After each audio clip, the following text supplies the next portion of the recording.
Dans cette seconde exhortation du mois de février, nous marchons dans l'assurance que nous ne manquerons de rien.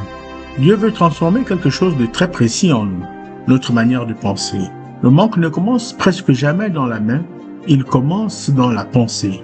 En effet, si nous n'arrivons pas à visualiser ce que nous voulons, il nous sera difficile de l'exprimer facilement. Le monde a été créé par la parole, et par elle, nous appelons par la foi ce qui n'existe pas à la réalité. Or, si nous ne pouvons pas concevoir notre besoin dans nos pensées, il nous sera difficile de l'amener à l'existence par la parole.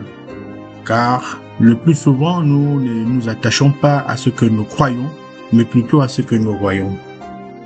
Beaucoup demandent à Dieu de pourvoir, tout en continuant à raisonner comme s'ils étaient limités, oubliés et abandonnés.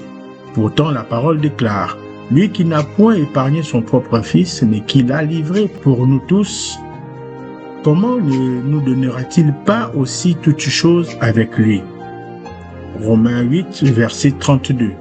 Si Dieu a donné ce qu'il avait de plus précieux, pourquoi pensons-nous qu'il retiendrait le reste?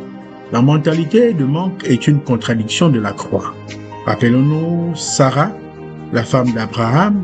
Lorsque Dieu annonce qu'elle aura un enfant, Sarah rit. Elle rit non pas parce que Dieu n'est pas capable, mais parce que dans sa pensée c'était terminé. Elle se voyait trop vieille. Son corps à ses yeux n'avait plus la capacité de porter une promesse. Le problème n'était pas la puissance de Dieu.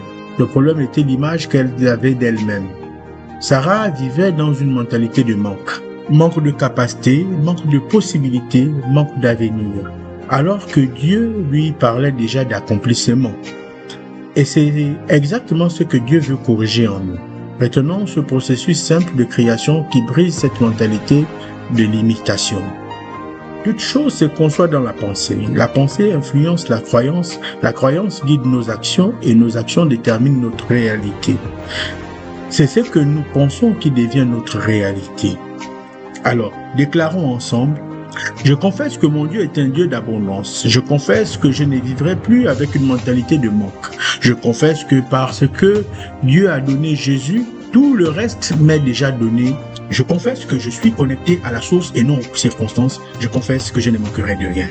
Prions ensemble. Seigneur, renouvelle mes pensées, délivre-moi de toute mentalité de limitation. Aide-moi à voir ma vie comme tu la vois.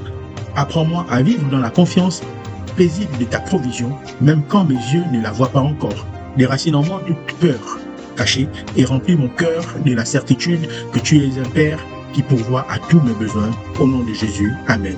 Pour continuer cette exhortation, nous pourrons méditer ces versets. Ésaïe 55, versets 8 à 9, Hébreux 11, verset 11, 2 Corinthiens 9, au verset 8, Psaume 34, au verset 10, Matthieu 6, au verset 26. Que Dieu vous bénisse. Shalom.